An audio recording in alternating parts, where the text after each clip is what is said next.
Saludos desde San Diego, California. Esta teleconferencia multinacional interactiva se transmite en vivo, en inglés y en español, a través de una red de telecomunicaciones única, compleja e internacional vía satélite, microondas y cable. Este programa reúne distinguidas instituciones que representan el sector educativo, de negocios y gubernamental en más de una docena de países en las Américas y en Europa. Soy el profesor Peter Anderson de la Escuela de Comunicaciones aquí en San Diego State University. Hoy hablaremos del tema el nuevo administrador multicultural del conocimiento. Este es el 9º programa de la serie del ITC, Estrategias de Desempeño Competitivo. Hace casi 50 años, el catedrático de medios canadiense y gurú Marshall McLuhan acuñó el término Global Village, aldea global, como metáfora para describir las conexiones internacionales creadas por la era electrónica. Esto fue décadas antes del Internet, pero McLuhan fue visionario y ahora, en la era del Internet, más que nada, estamos dentro de una aldea global. Viajes, migración, televisión, cine, fronteras permeables y corporativos multinacionales han borrado las barreras y han creado comunidades virtuales a escala internacional. En esta economía global ya no es suficiente para que un gerente efectivo tenga sensibilidad étnica o que hable varios idiomas. El nuevo administrador multicultural de conocimiento tiene que tener un amplio entendimiento y mando de valores, protocolos y aspiraciones de otras culturas. Él o ella necesita ser competente en la metodología y las técnicas de diplomacia comercial y necesita ser capaz de poner en práctica una perspectiva global en la valorización, transferencia y negociación del conocimiento dentro de los contextos educativos, de negocios o gubernamentales. Nuestra invitada distinguida el día de hoy es Mariyoko Brannen, profesora de negocios internacionales en San Jose State University y profesora asociada de el programa de educación ejecutivo en la Universidad de Michigan en la Escuela de Negocios. La profesora Brannen tiene una expertise en asuntos multinacionales y esto es evidente en su investigación, su docencia y su perfil personal. Nació y se crió en Japón después de haber estudiado en Francia y España y habiendo trabajado como consultora transcultural durante más de 15 años en varias empresas de Fortune 500. Ella reúne conocimiento profundo multifacético del ambiente de negocios cultural complejo actual. Su investigación se enfoca en perspectivas etnográficas, en el entendimiento de los efectos de un contexto cultural cambiante, la transferencia tecnológica, organización del trabajo y las suposiciones individuales del trabajo. El libro de la profesora Brannen, Global Meeting Grounds, Negotiating Complex Cultural Contexts Across Organizations, se publicará pronto por Oxford University Press. Ha publicado diversos artículos en muchas revistas, incluyendo The Academy of Management Journal, Academy of Management Review, Human Relations, Journal of Management Inquiry, SEMS Business Review, The Handbook of International Management Research, Advances in International and Comparative Management, Business Horizons, Anthropology of Work Review, Practicing Anthropology y Semiótica. Recibió su licenciatura en Literatura Comparada de la Universidad de California en Berkeley y su maestría con un énfasis en negocios internacionales y un doctorado en comportamiento organizacional con una especialidad en antropología de la Universidad de Massachusetts. Bienvenida, profesora Brannen. Quisiera hacerle una pregunta. Al parecer que los gerentes multinacionales necesitan una amplia gama de destrezas.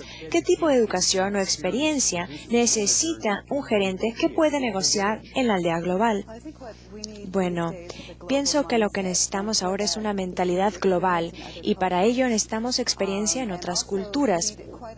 Y también necesita que estas personas se puedan adaptar en diferentes culturas. Bueno, el tener conocimiento en otras culturas es importante, sí, es imperativo. Muy bien, muchísimas gracias por sus comentarios excelentes. Ahora comencemos con el módulo número 1.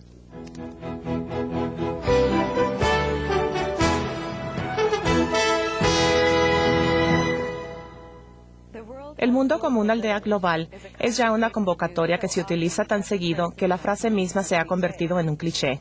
Como tal, la mayoría tomamos como un hecho los productos de la globalización.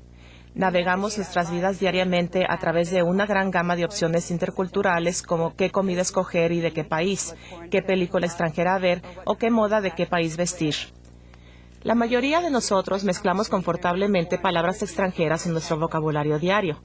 Por ejemplo, cuando en el idioma inglés nos referimos a algo análogo, decimos que se trata de una especie de zen, o en otro contexto decimos él es un verdadero macho.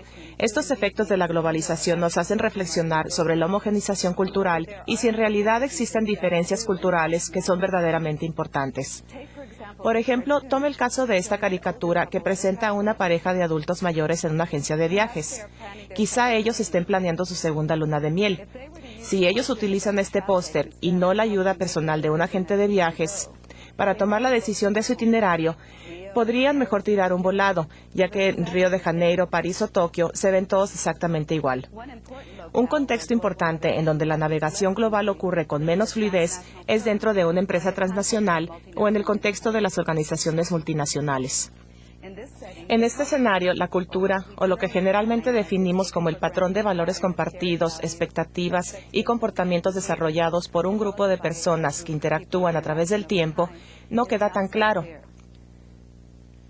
Las empresas multinacionales de hoy, caracterizadas por estructuras organizacionales que incorporan asociaciones internacionales o subsidiarias en países por todo el mundo, reflejan no solo una, sino toda una gama de complejas culturas colocalizadas o interdependientes.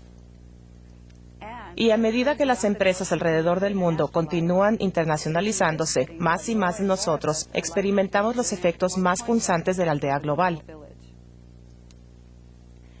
Mi presentación de ahora va más allá de la diversidad étnica en la capacitación y de la competencia de idioma al proponer una nueva base de conocimientos que deben tener los administradores y profesionistas para entender mejor los impactos que tiene la globalización sobre sus organizaciones, para comprender cómo las interacciones interculturales se desarrollan en ambientes transnacionales y cómo los contextos culturales complejos afectan la transferencia de las competencias claves de una organización hacia otros países. Generalmente, las personas interesadas se apoyan en los estudios interculturales existentes para ayudarse a navegar a través de fronteras culturales. Los estudios interculturales proliferan en todas las ciencias sociales, desde antropología hasta psicología social y administración internacional. Estos estudios generalmente parten del supuesto común de que, no obstante la globalización de la economía mundial, siguen existiendo diferencias de pensamiento y acción social entre las personas de diferentes naciones y que tales diferencias son muy importantes, especialmente cuando se trata de ejecutar proyectos transnacionales. Para entender esto a fondo, se requiere en realidad un cambio de enfoque. Por ejemplo, considere este banco de máquinas automáticas de venta o autoservicio. Estas máquinas automáticas son muy globales en su apariencia y aplicación. De hecho, es difícil pensar en una tecnología más amigable globalmente que esta. No se necesita conocer el idioma local o aspectos particulares de las opciones de alimentos. Simplemente identifique el producto que usted desea, coloque algunas monedas en la ranura correspondiente y de inmediato es cumplido su deseo. Pero ¿son estas máquinas realmente globales? ¿Son básicamente iguales en todos lados? Para contestar esto, necesitamos enfocarnos más y ver esto con más detalle.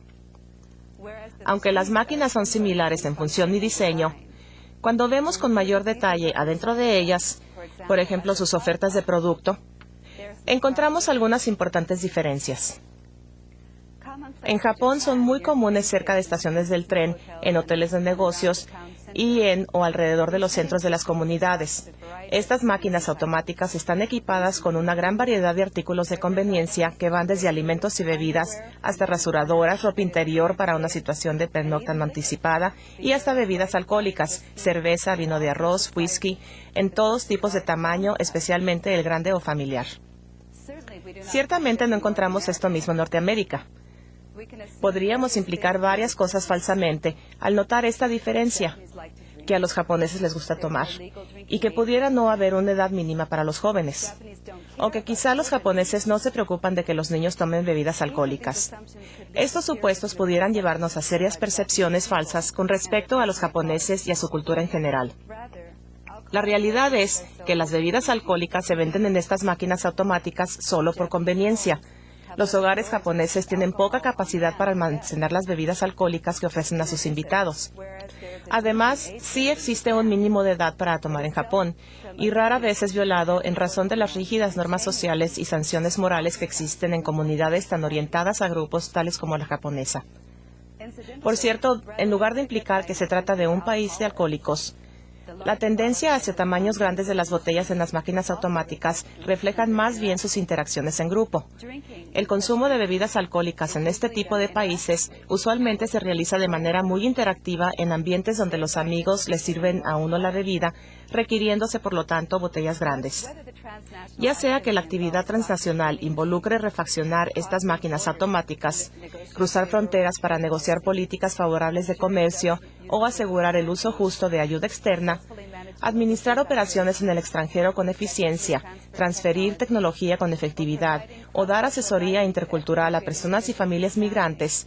En todos los casos, las personas involucradas necesitan tener amplio conocimiento cultural. Además, entre más dependientes de las personas sean nuestras actividades y operaciones interculturales, menos aplicables serán las reglas y normas globales. Por lo tanto, las políticas globales de administración de recursos humanos o las metodologías globales de resolución de conflictos tienden a ser inefectivas sin una comprensión real de las idiosincrasias culturales involucradas. Con un conocimiento cultural más profundo, los administradores multiculturales de hoy pueden entender y hasta predecir las consecuencias de sus interacciones interculturales idiosincráticas.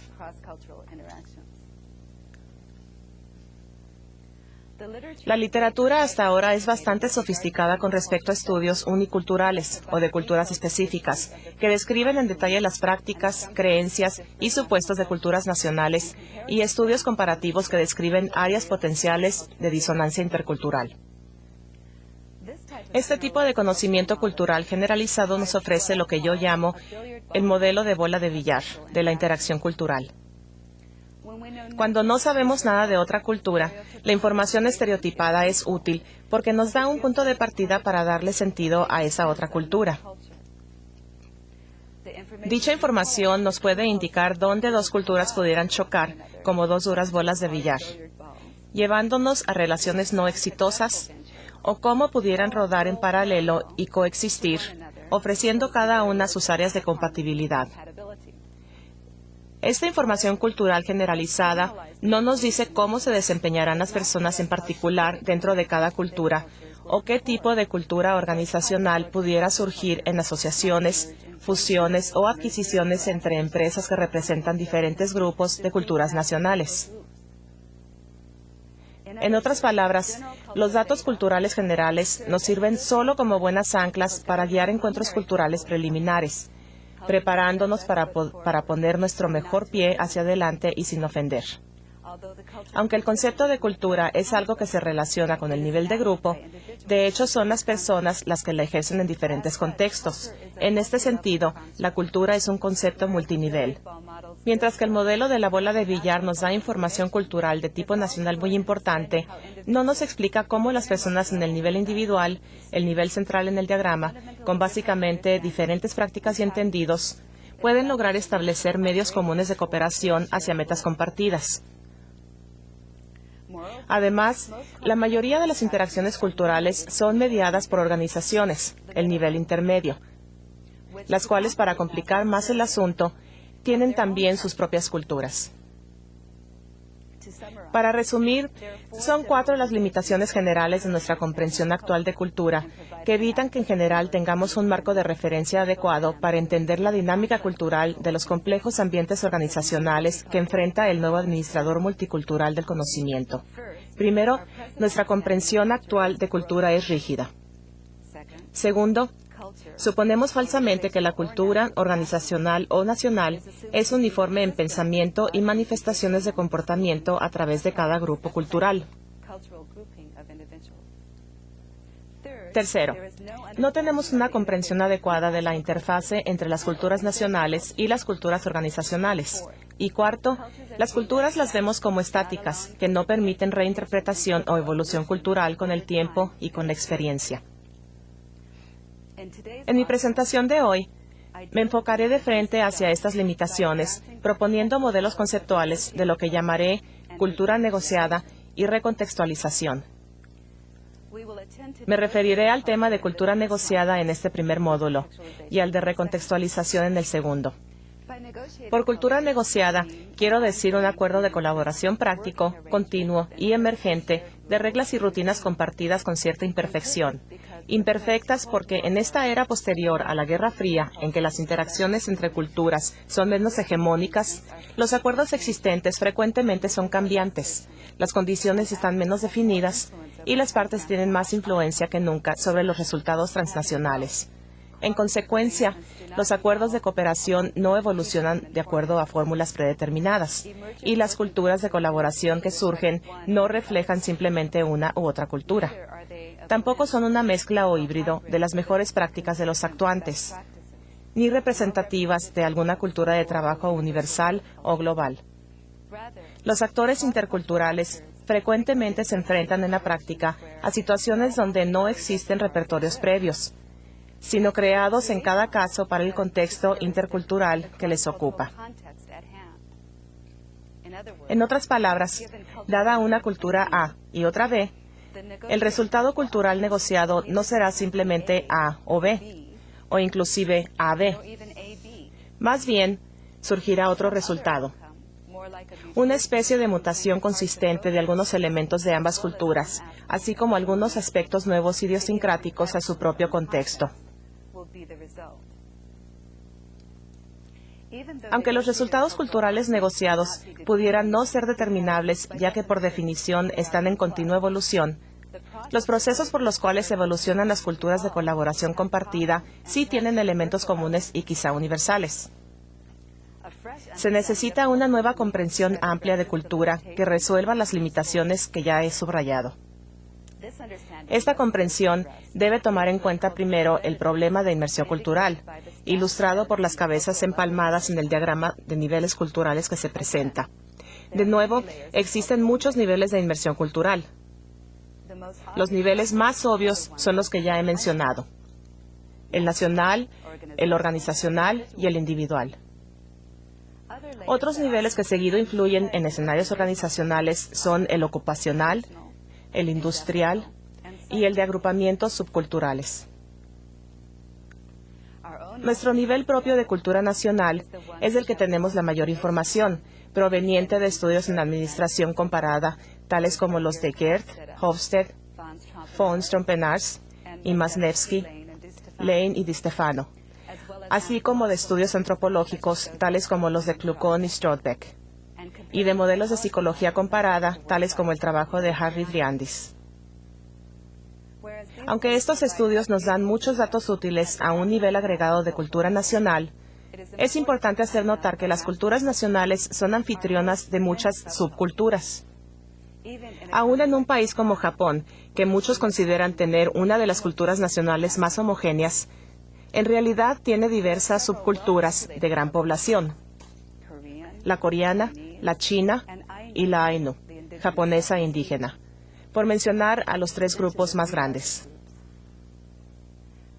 Es importante distinguir el nivel cultural organizacional porque, aunque dos empresas compartan los mismos orígenes culturales nacionales, sus culturas organizacionales pudieran ser muy distintas aún dentro del mismo sector de negocios.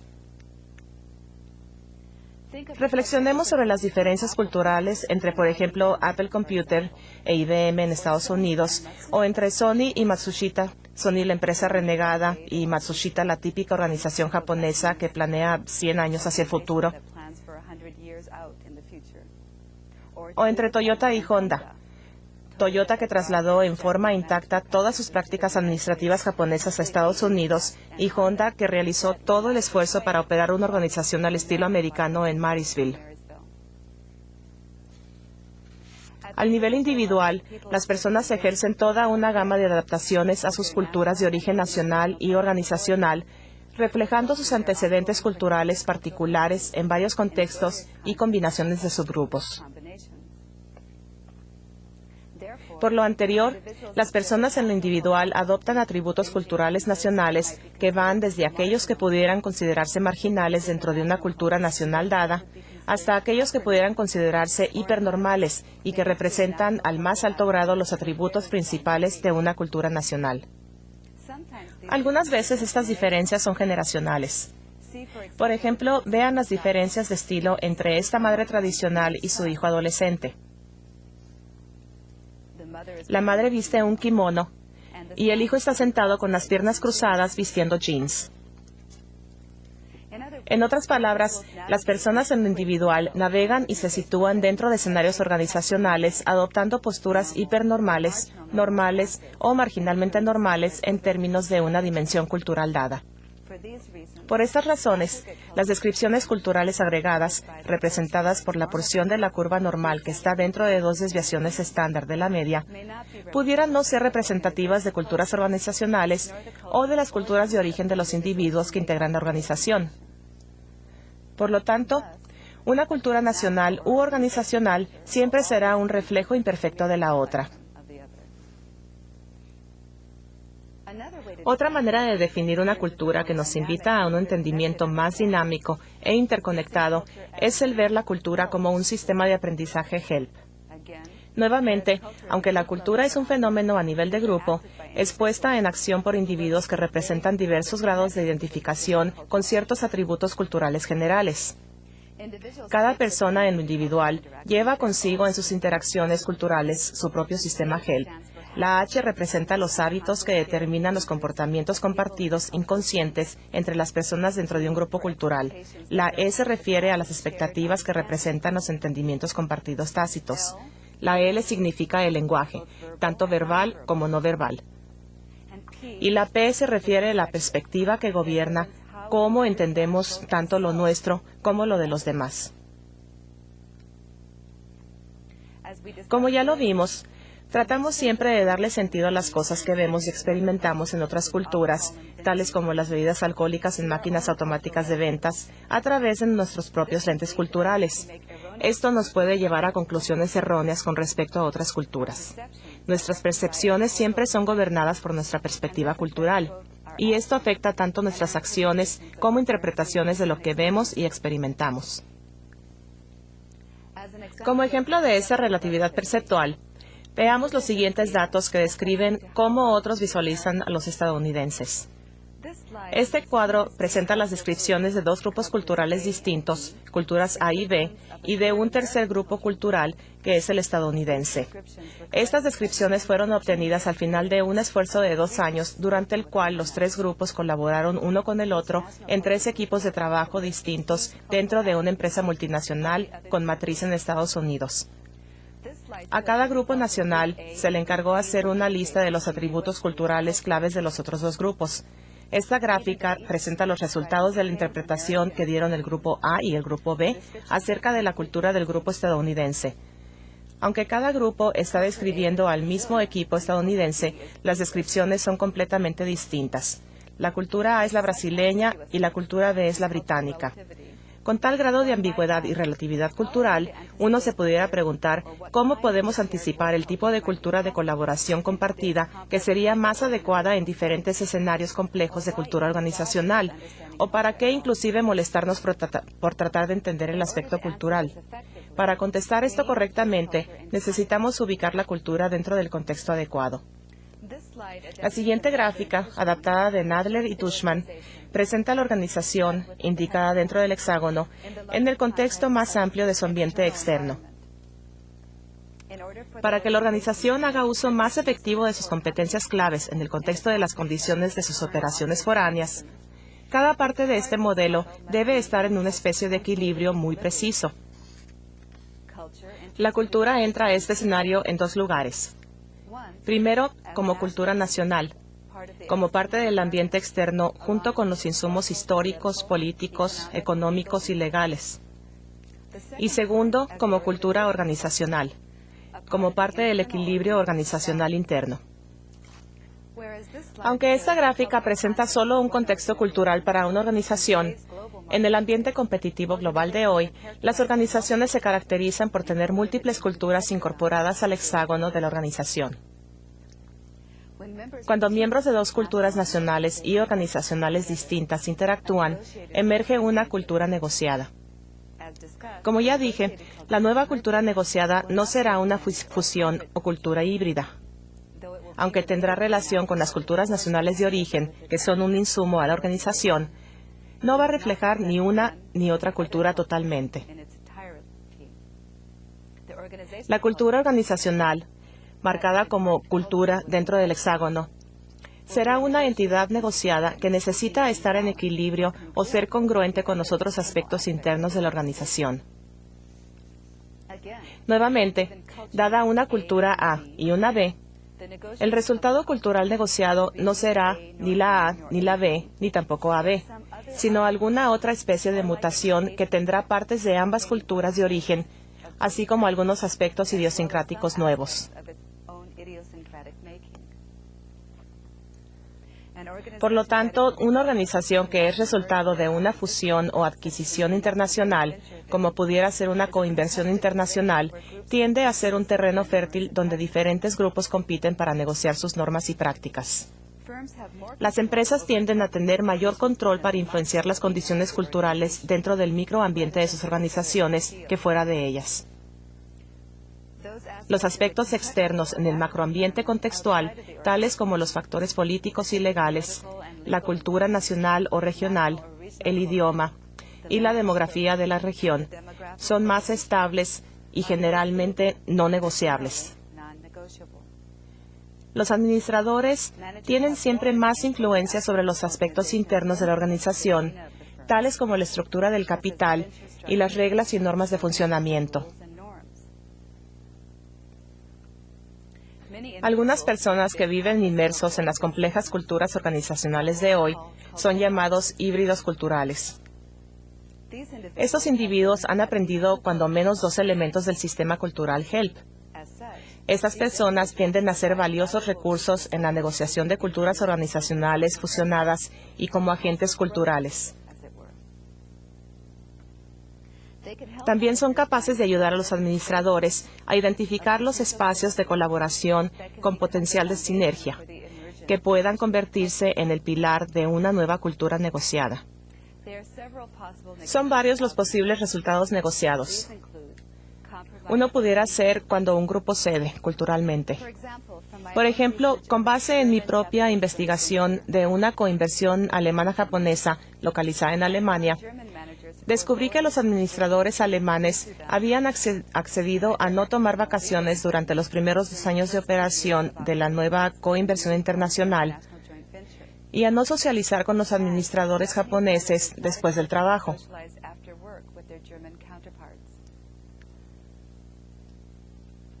Otro tipo de resultado cultural negociado es cuando se acuerda respetar un punto intermedio.